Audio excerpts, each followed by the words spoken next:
They finally can't take it, they sell, and they regret it for the rest of their lives. They think about it every day the market goes up after that. And so I would agree with you. An emotional response, just avoid it. It is usually catastrophic to long-term performance. Volatility is not always a bad word. In fact, in a bull market, volatility is your friend. Certainly that was the case for us in 2020. The reason it has become a bad word is since the tech and telecom bust, we have seen every bear market accompanied by an increase in volatility as measured by the CBOE's VIX.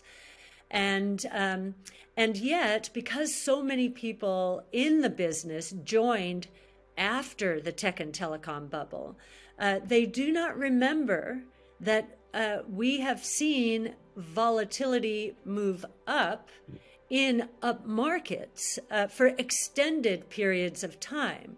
And I think we will go back there again. I think 2020 was a glimpse at that. And we use the volatility to our advantage. We know that disruptive innovation is controversial, and with controversy can come volatility. We believe that our research points us in the right direction. And so if a stock is down 10 or 20% in the short term because of some earnings result where a company decided to invest more to innovate, and was punished, we will be buying a stock like that. So we use the volatility to our advantage. And very often you will see that trading around volatility adds significant alpha. In 2018, when the market was down, our trading around Tesla alone, now granted it was one of the more volatile ones, our trading around the volatility of Tesla alone added, I believe, 175 basis points to performance in a down year. That had nothing to do with how Tesla did. That was simply our trading. So we do use it. I believe we've used it massively in this last year. And the proof will be in the next few years. Well, we'll see if this leaning into the negative sentiment and declining prices is going to pay off. It has every other time in my career. So if an advisor who invested their client's money in your ETFs or an individual investor bought your ETFs, I mean, succinctly, what would you tell them? What advice would you give them? Well, there's tremendous change on the way, and we know it. We're seeing it in our lives. The ground is shifting underneath us. And it is because of these innovation platforms. The most important thing is to get and stay on the right side of change. Now, what does that mean in terms of portfolio construction? Do you want to go 100% into a strategy like ours? Well, most, given the volatility, cannot do that. I might do that personally, and I have a majority of my financial wealth in our strategies. And that's because of the conviction I have in them on a 5-year basis. But just let's take the more risk-averse investor. If we're right, and there's going to be a lot of creative destruction out there. There are going to be a lot more IBMs and GEs. Again, they were never supposed to have failed as spectacularly as they have in terms of their promise. If we're right, then even the conservative investors need a hedge against that possibility.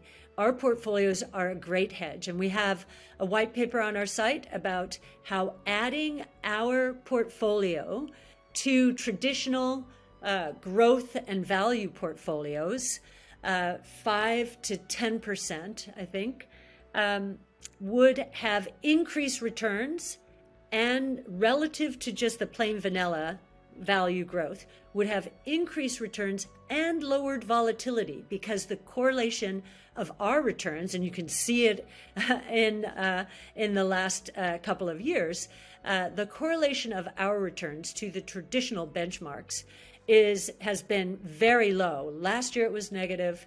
The year before it was positive, but over time, very low correlation of returns. And so we know that most of our clients that are advised by RIAs have exposure in, I think it's below 10%, and I think most below 5%. I certainly would be using this downdraft to increase that allocation, because if anything during the last year, and it is quite a year for me to be saying this, if anything, our conviction in how rapidly the world is going to change and how transformative these technologies will be as they converge and feed one another, our conviction in that outlook has increased dramatically. And it's great to hear that.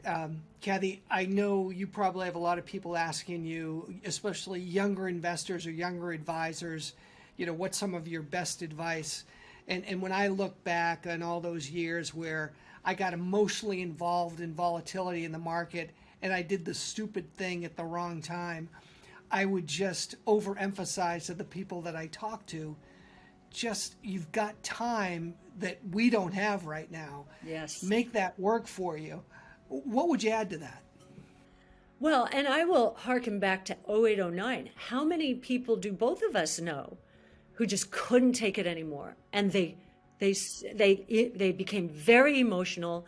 Their life was flashing before their eyes. They thought they were going to be destitute. You conjure up all kinds of fears as downward momentum continues relentlessly day by day. And they finally can't take it. They sell, and they regret it for the rest of their lives. They think about it every day the market goes up after that. And so I would agree with you. An emotional response, just avoid it. It is usually catastrophic to long-term performance. What is additive, and significantly so, to performance is averaging down. It doesn't feel good maybe as you're doing it, but you would be shocked how little it takes if you're consistent and you just keep averaging down. Before I let you go, I want to come back to Big Ideas 2022. I know it's coming out soon. Anything you could tease out for us? Could you give us a little peek?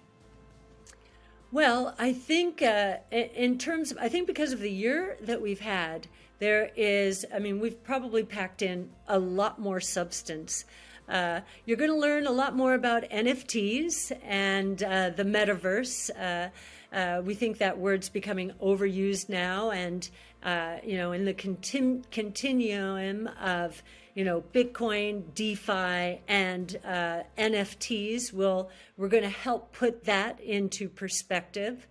And I think that's probably the question we are getting the most. People know that we're all about innovation. They want to understand if we really believe in this NFT thing, and we really believe in it. So we'll look forward to sharing all of that with advisors and with the world.